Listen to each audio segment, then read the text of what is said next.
হ্যাঁ মা, আমি 6,000 টাকা মাইনে পেয়ে গেছি। তুমি কোনো চিন্তা করো না, আমি আজকে সন্ধ্যার মধ্যেই টাকাটা পাঠিয়ে দেবো। 6,000 টাকা মাইনে? রাজ, শুনলে তো ও কি বলছে? ও বলছে যে ওর মাইনে নাকি 6,000 টাকা। কিন্তু এটা কি করে সম্ভব?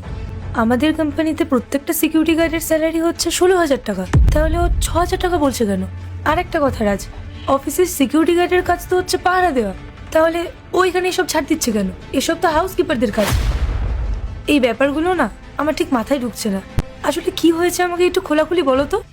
ম্যাম, আসলে এই কাজগুলো ওকে পূজা ম্যামই করতে বলেছেন। আমি ওনাকে অনেকবার বারণ করেছি, বলেছি যে একজন সিকিউরিটি গার্ডকে দিয়ে এরকম কাজ করানো ঠিক না, কিন্তু উনি তো আমার কোনো কথা শুনলেনই না। মা, একদম চিন্তা করো না, আমি বেঁচে থাকতে তোমার কিচ্ছু হতে দেবো না। রাজ, আমরা এখন যে মিটিংটার জন্য বেরোচ্ছিলাম সেটা আপাতত পোস্টপোন করে দাও। আর তুমি গিয়ে ফাইলগুলো চেক করো। এই ব্যাপারটা আমি নিজেই হ্যান্ডেল করবো এবার। আর হ্যাঁ, আজকের এই ঘটনাটা আমাকে জানানোর জন্য থ্যাংক ইউ। তুমি একদম ঠিক কাজটাই করেছো। এখন তোমার যা কাজ তুমি তাতে মনোযোগ দাও। আমার সময় মতো আমি তোমাকে ডেকে নেব। যাও। তুমি ঠিক মতো ওষুধ খেয়ে নিও, আর টাকাটা হাতে পাওয়ার সাথে সাথে ডাক্তারটাও দেখিয়ে নিও। ঠিক আছে, এখন রাখছি। গোপাল! নমস্কার ম্যাডাম। কার সাথে ফোনে তুমি এত জরুরি কথা বলছিলে? ম্যাডাম, আমি আমার মায়ের সাথে কথা বলছিলাম। আমার অনেক বড় ভুল হয়ে গেছে, আমাকে ক্ষমা করে দিন ম্যাডাম। দয়া করে আমাকে কাজ থেকে বার করে দেবেন না। কি এমন জরুরি কথা ছিল যে ডিউটি আওয়ার্সে তুমি ফোনে কথা বলছিলে? আসলে ম্যাম, মায়ের শরীর খুব খারাপ, ডাক্তার অপারেশন করতে বলেছে। আজ মাইনে পেয়েছি তো, তাই মাকে জানাচ্ছিলাম সন্ধ্যাবেলায় টাকাটা পাঠিয়ে দেবো, যাতে ডাক্তারটা দেখে নিতে পারে। কত টাকা আছে তোমার কাছে? ম্যাডাম, 6,000 টাকা। সবসময় কি তুমি এই মাইনেই পাও? হ্যাঁ ম্যাডাম, এটাই পাই। ঠিক আছে, টাকাটা আমাকে দাও।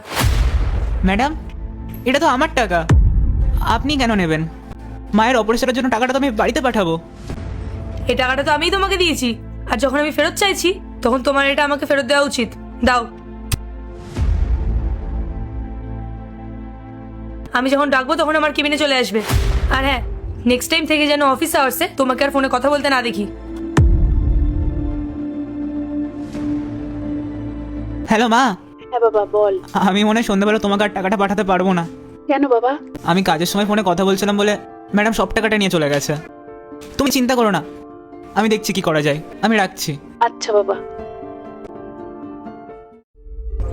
পূজা, তুমি কি সবার মাইনে দিয়ে দিয়েছো? হ্যাঁ ম্যাডাম, আমি সবাইকে টাইম মতোই স্যালারি দিয়ে দিয়েছি। আচ্ছা, সিকিউরিটি গার্ডের মাইনে দিয়েছো? হ্যাঁ ম্যাডাম, ওর মাইনেও দেওয়া হয়ে গেছে।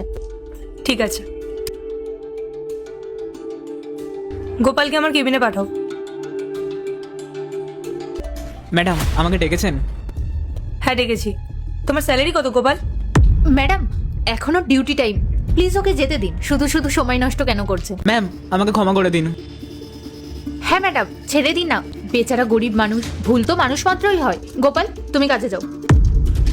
দাঁড়াও। ম্যাডাম, আপনি এটা কি করছেন? আমাদের তো একটা ইম্পর্টেন্ট মিটিং ছিল, ওর জন্য আমাদের মিটিংটা তো নষ্ট হবে। বলুন। মিটিং পরে হবে। তুমি বলো তো, তুমি প্রত্যেক মাসে স্যালারি কত টাকা করে পাও? 6,000 টাকা ম্যাম। 6,000 টাকা?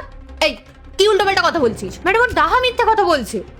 ম্যাম, আমি মিথ্যে বলছি না, আমি গত 1 বছর ধরে 6,000 টাকা মাইনেরই কাজ করছি।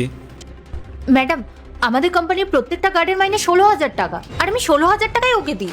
পূজা, একটা কথা বলো তো, ও মিথ্যে কথা কেন বলবে? ওর স্যালারি যদি 6,000 টাকা হয় তাহলে তো 6,000 টাকাই বলবে। না ম্যাম, মনে পড়েছে, আসলে ও গত মাসে না কিছু টাকা অ্যাডভান্স নিয়েছিল, আমি সেই টাকাটাই ওর স্যালারি থেকে কেটে নিয়েছি। না ম্যাম, উনি মিথ্যে বলছেন, আমি ওনার থেকে কোনো টাকা অ্যাডভান্স নিইনি। চুপ, একদম চুপ। তোর সাহস তো কম বড় না, তুই বসের সামনে দাঁড়িয়ে মিথ্যা কথা বলে যাচ্ছিস। অনেক হয়েছে, আর কত মিথ্যা কথা বলবে তুমি? ছি, তোমার লজ্জা করে না? একজন গরিব মানুষের স্যালারি নিয়ে তুমি ছিনিমিনি খেলছো। আর আমি তোমাকে বারবার এটাও বলে দিয়েছিলাম যে প্রত্যেকটা স্টাফের স্যালারি যেন ব্যাংক অ্যাকাউন্টে ট্রান্সফার করা হয়। ও না আমাকে বলেছিল ওর ব্যাংকে নাকি কিছু প্রবলেম হচ্ছে, ব্যালেন্স দেখা যাচ্ছে না, তাই জন্য আমি ওকে ক্যাশ দিয়েছিলাম। একদম মিথ্যে কথা ম্যাম, আমার ব্যাংকের বই ঠিক আছে। পূজা, আমার মনে হয় আমাদের কোম্পানিতে তোমার আর কোনো জায়গা নেই। ম্যাম, ম্যাম আমি জানি আমার অনেক বড় ভুল হয়ে গেছে, আমি আপনাকে কথা দিচ্ছি আজকের পর থেকে এই ভুল আর কখনো হবে না। আমিও সব টাকা ফেরত দিয়ে দেবো, দয়া করে আমাকে ক্ষমা করে দিন ম্যাম। ক্ষমা করার কোনো প্রশ্নই ওঠে না, আর ওর টাকা তো তোমাকে ফেরত দিতেই হবে। যাও, এখন এখান থেকে বেরিয়ে যাও। I say get out. Gopal, sorry, আমি এই বিষয়ে কিছুই জানতাম না। জানলে কখনোই এগুলো হতে দিতাম না। তুমি আর কোনো টেনশন করো না। এরপর কি হলো সেটি দেখার আগে এই দুটি ছবির মধ্যে যে কোনো একটি ছবিকে ভালোবাসে থাকলে ভিডিওতে লাইক করে চ্যানেলটি সাবস্ক্রাইব করে দাও। আর যদি না করো তাহলে আমি বুঝবো তোমরা এই দুটি ছবিকে ভালোবাসো না। আর কমেন্টে লিখে যাও আমি। এরপর থেকে তুমি 16,000 টাকাই স্যালারি পাবে। গোপাল, তুমি এখন এই টাকাটা রাখো, বাকি টাকা আমি তোমার অ্যাকাউন্টে ট্রান্সফার করিয়ে দেবো। নাও। আর একটা কথা মনে রাখবে গোপাল, তোমার স্যালারি কিন্তু 16,000 টাকাই। ম্যাডাম, আপনাকে অনেক অনেক ধন্যবাদ। আপনি যেসব জানতেন না আমি বুঝতে পেরেছি। এই মাইনেতে এবার আমি আমার মার চিকিৎসা আরও ভালো করে করাতে পারবো। মায়ের অপারেশন করাতে হবে, অনেক ওষুধেরও দরকার। আপনি অনেক সাহায্য করলেন ম্যাডাম। ঠিক আছে গোপাল, এরপর যদি তোমার আর কখনো কোনো বিষয় নিয়ে প্রবলেম হয় তাহলে তুমি আমাকে জানাবে। আর একটা কথা সবসময় মনে রাখবে, তোমরা শুধু আমার কোম্পানির স্টাফ না, আমার ফ্যামিলির মেম্বার্সদের মতন। যাও এবার নিজের কাজে যাও। আপনাকে অনেক অনেক ধন্যবাদ।